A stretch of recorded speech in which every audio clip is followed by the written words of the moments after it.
Long story short, my father cheated on my mother with my stepmother.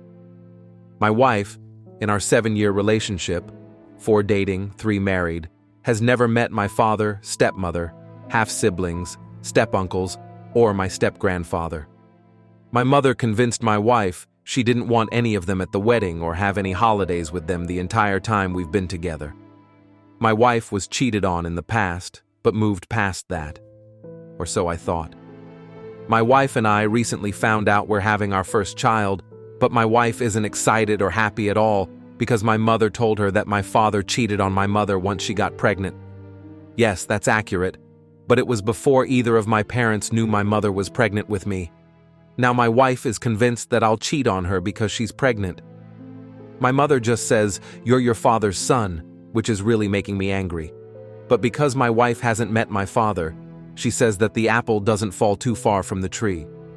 She says she trusts me, but she cries every time my phone goes off. My stepmother, who I call Mama, says not to vilify my mother and to be a supportive husband.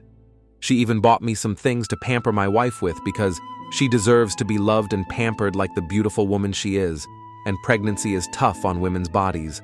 I love my wife. She makes me whole. There will never be anyone but her. How can I get my wife to calm down and enjoy her pregnancy? Or convince her that I will not cheat on her? 1 month later, a lot has changed. Thank you to everyone who responded to my post. My wife and I are grateful, and hopefully, my head is firmly out of where it shouldn't be. My wife has joined an online book club with a lovely group of women who I've met. She's made friends, and the majority of them are moms, so they have plenty to talk about. With permission from my boss, I changed my work hours so we could spend more time together. She's much happier now, and has been talking to a therapist about her insecurities. It's a work in progress, but that's life. And our baby is developing very well due to reduced maternal stress.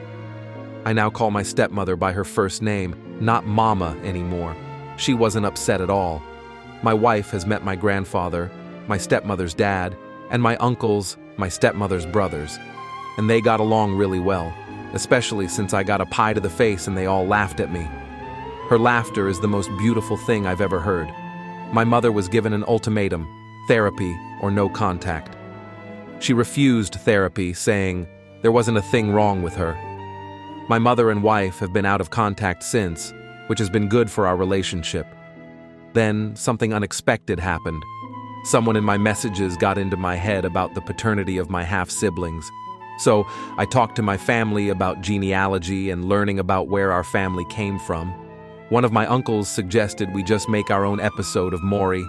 My stepmother said it would be pretty boring but agreed if that's what we wanted to spend our time on. So all of us kids took DNA tests.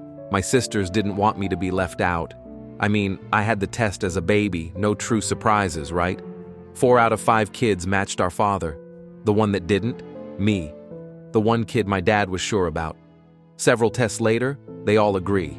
My dad isn't my biological father. Dad's upset. I'm upset. I haven't told my wife because I don't know how to say it without sounding like a crazy person. I'm a little lost and overwhelmed. Another month has passed, and there's more to share. My dad and I went through with a paternity test through a doctor. Same result. I also did a genealogy kit and made the results public so I could try to find my biological father, but nothing yet on that front. My wife has met my whole family now, and it's amazing. She's even talking about renewing our vows so they could be there this time.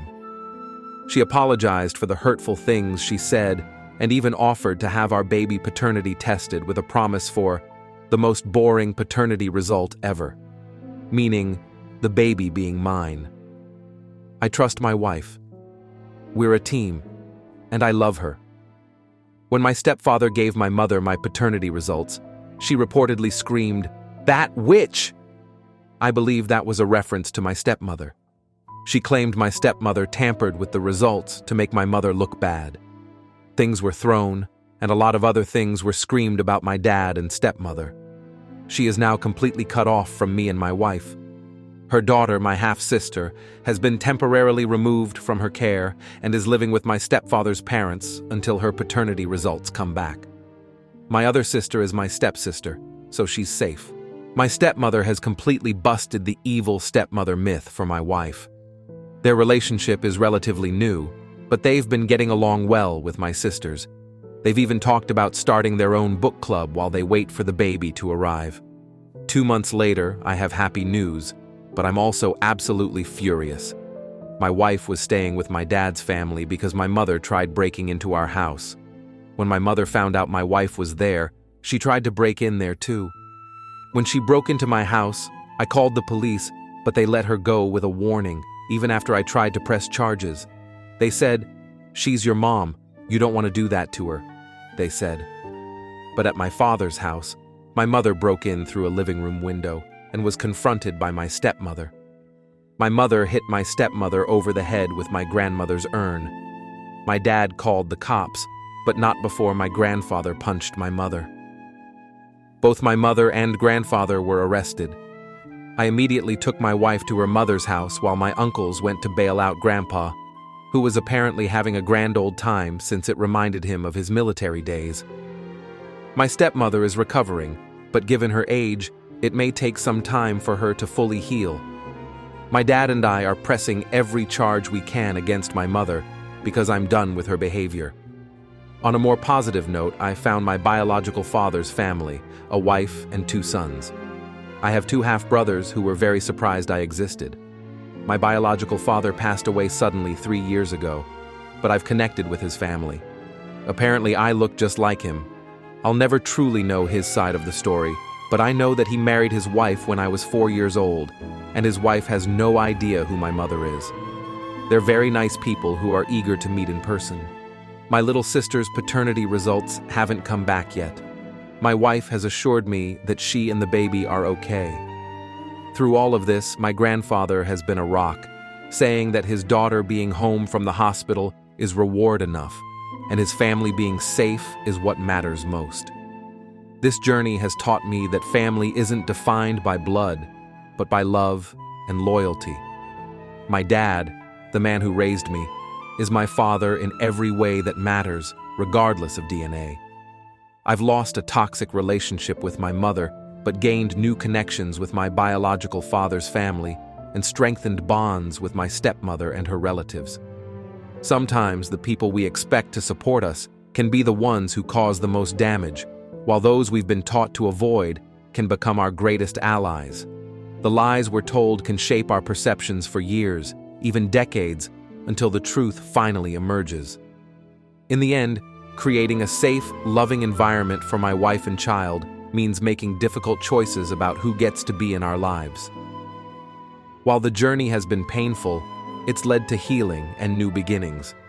What matters most isn't where we came from, but where we choose to go, and who we choose to take with us along the way.